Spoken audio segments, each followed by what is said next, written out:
When I first launched this challenge, I gave myself about a 50-50 shot of it being successful.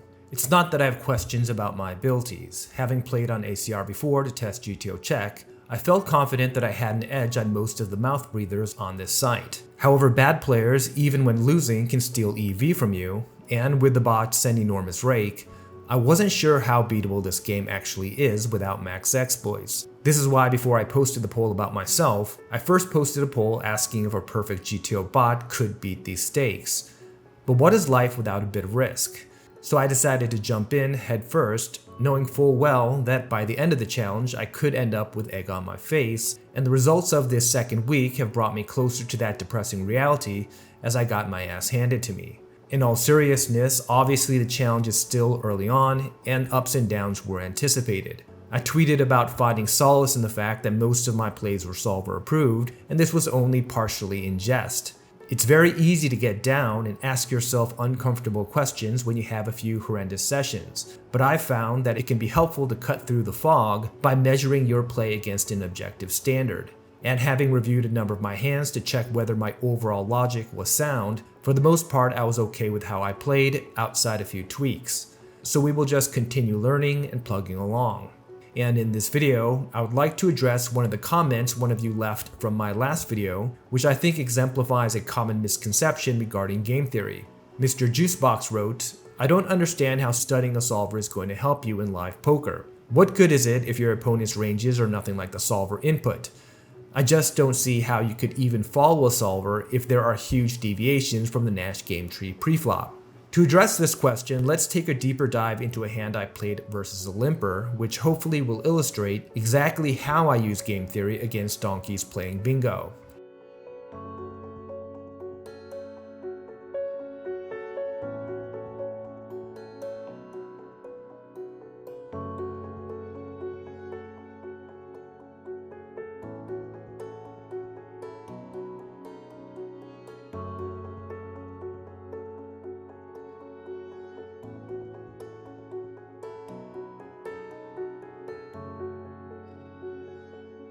Now there may be some sort of magic trick to easily beating folks like this, but if there is, I haven't discovered it yet.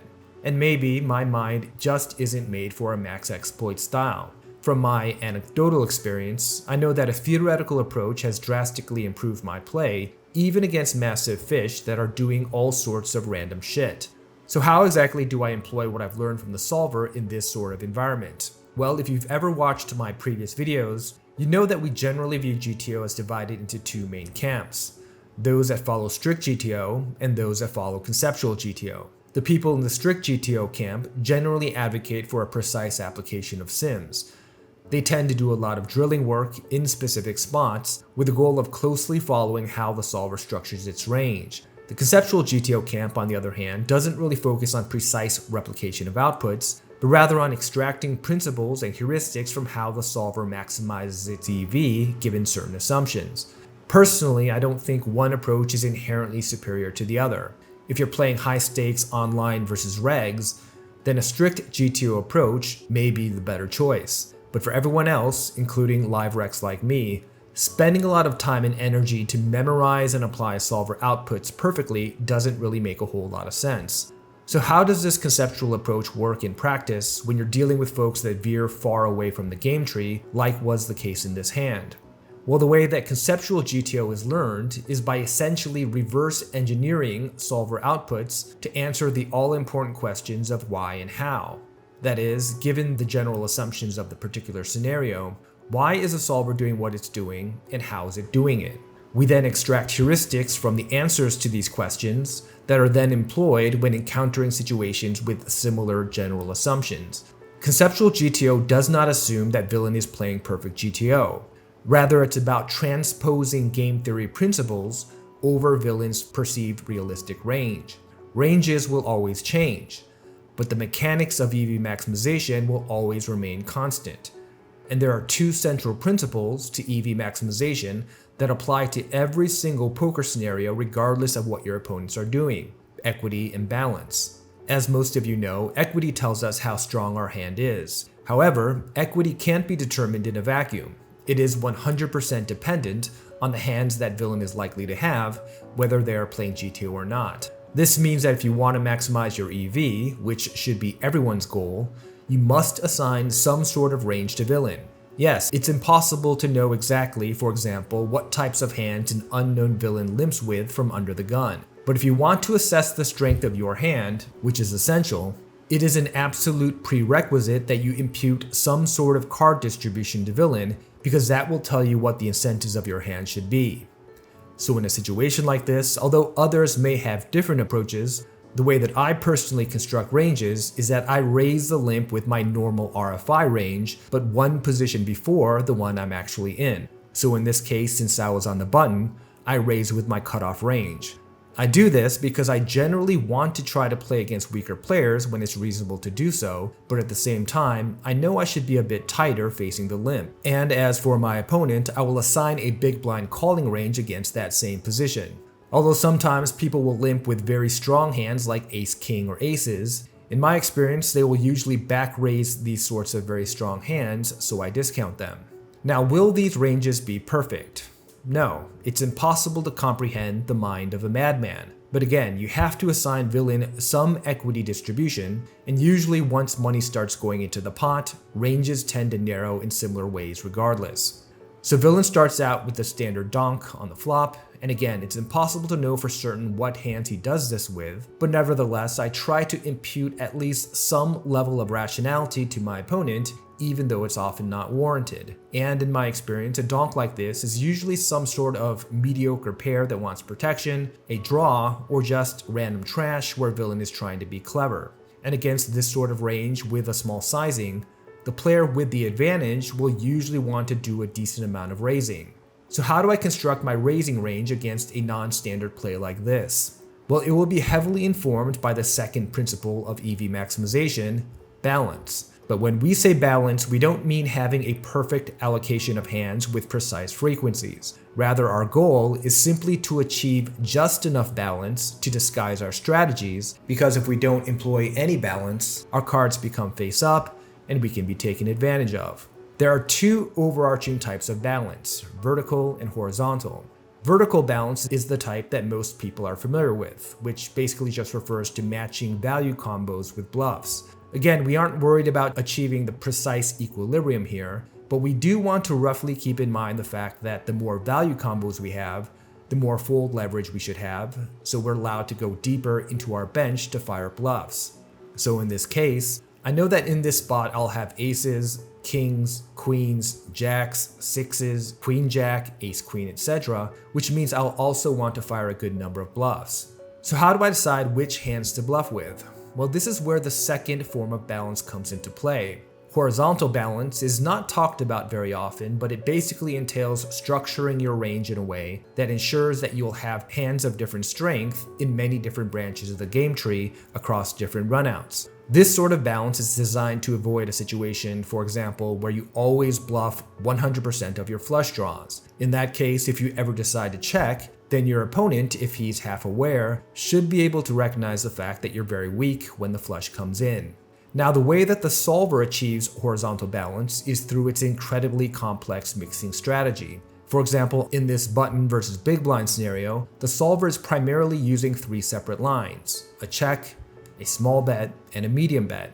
If we take a closer look at the distribution of hand segments, you'll notice that every line is represented in each segment in some capacity, with at least a small bit of each color showing for each bar. But since we aren't following the strict GTO approach, we're not going to spend time trying to memorize the exact manner in which the solver does this. Unlike the solver, your human opponents don't know that you have exactly a 34% probability of holding jack of clubs, 8 of diamonds in this spot. Additionally, small changes to a range can sometimes result in dramatic shifts in the frequencies, so this level of balance is simply not needed.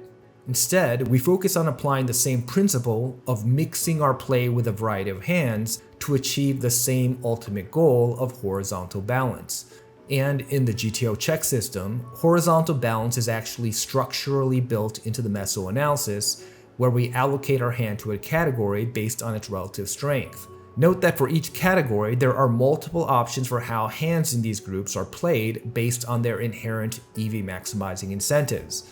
So for our strongest hands, we'll usually fast play them aggressively to get stacks in by the river, but sometimes we'll slow play them to trap. Our medium strength hands will sometimes take a more aggressive line for both value and protection, but sometimes they'll play passively and bluff catch. Realizing hands usually take a passive line, but occasionally they can turn into a sort of mergy bluff. And finally, our non-realizing hands will sometimes bluff, and sometimes they'll give up. The key point is that every single hand category has an aggressive path and a passive path. This helps ensure that no matter what node you find yourself in, your real-life range will, in most spots, contain hands of different strength, and this is accomplished without having to recount what your entire range looks like. You just focus primarily on the combos in your bucket. Now, I know many of you are thinking that trying to achieve any sort of balance whatsoever is simply irrelevant at these stakes. I respectfully disagree. Yes, trying to achieve perfect balance in accordance with a solver is a giant waste of time against very weak opponents. But even dim-witted morons, like the ones you'll commonly face in the live environment, usually do at least have a minimal capacity to detect when someone's getting way out of line one way or another. The weaker the opponent, the less balance you need, but throwing balance completely out the window can quickly usher you down a slippery slope where you basically end up playing the same as the mindless donuts that other, better players take advantage of. The truth of the matter is that every single person sitting at the felt believes that they're smarter than most of their opponents, that they possess some super secret exploitative technique that will win them money in the long run. Why else would they be there? But if you attempt to play the same game as them, how exactly do you stop yourself from becoming one of them? Not everyone can be Charlie Correll, who's able to discern your exact cards by tapping into the spirit of the universe and sensing the vibrations that are emanating off your body. That sort of style may work for him and others like Mr. White Magic, but personally, I've made the biggest punts in my life when I underestimated my opponents and attempted to put them on two specific cards. So I prefer a more technical, cerebral approach that is tethered to principles of game theory.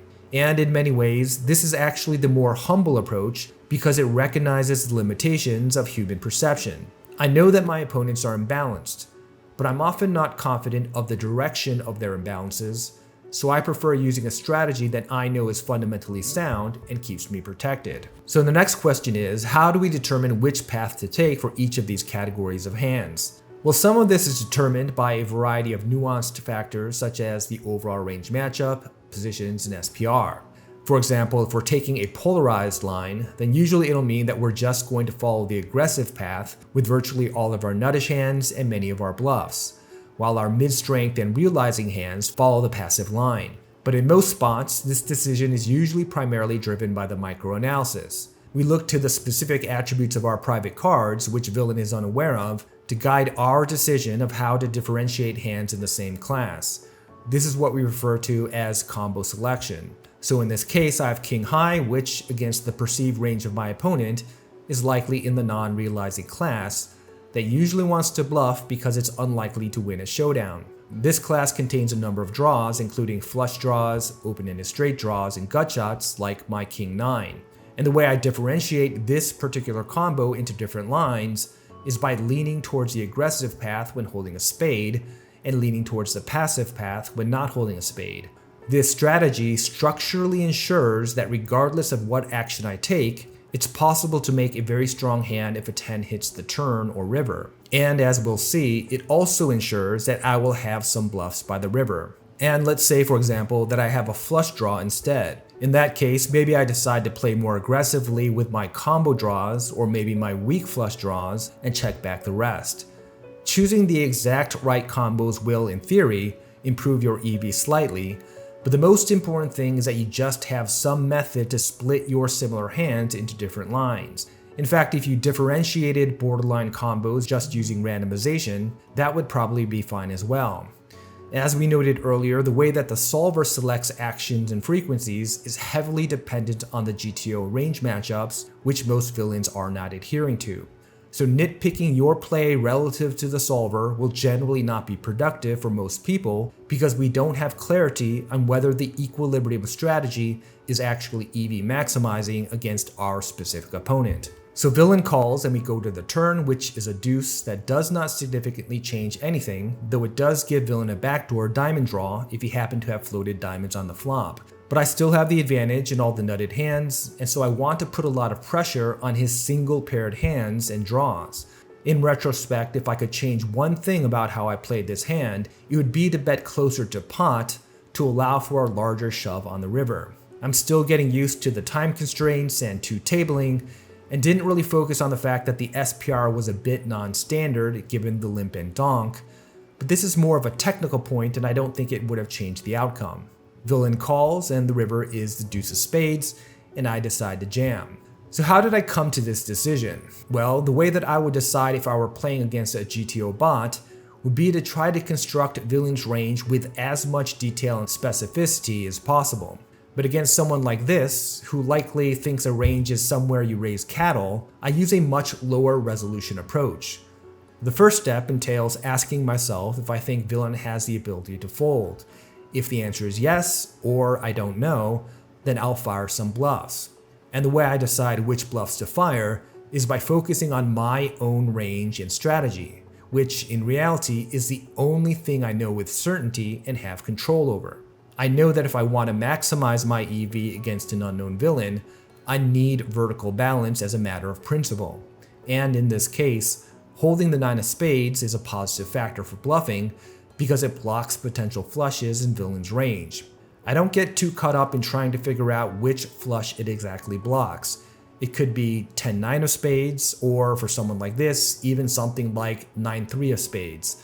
Spending a lot of brain power to narrow this villain's range to specific combos would be a futile endeavor. I could probably solve climate change before figuring out this villain's specific strategy, given that he probably doesn't even know his own strategy. But I do know that it's possible that he has some flushes, and I also know that most of my bluffs up until the river would have been flush draws, so I don't really have too many other weaker hands to support all of the flushes and full houses I should have here on the river. And I also recognize the fact that I did have some worse non-realizing hands to give up with, such as King 10 or 10-9 without spades, so I just swallowed hard and let it rip. So although the result from this hand left much to be desired, hopefully it demonstrates how a conceptual game theory approach can be applied even against players that are deviating far away from the equilibrium. That's the video for today. Thanks for watching, and until next time, stay bounced. I am just a worthless lawyer. I am just an imbecile. I will only complicate you. Trust in me and fall as well.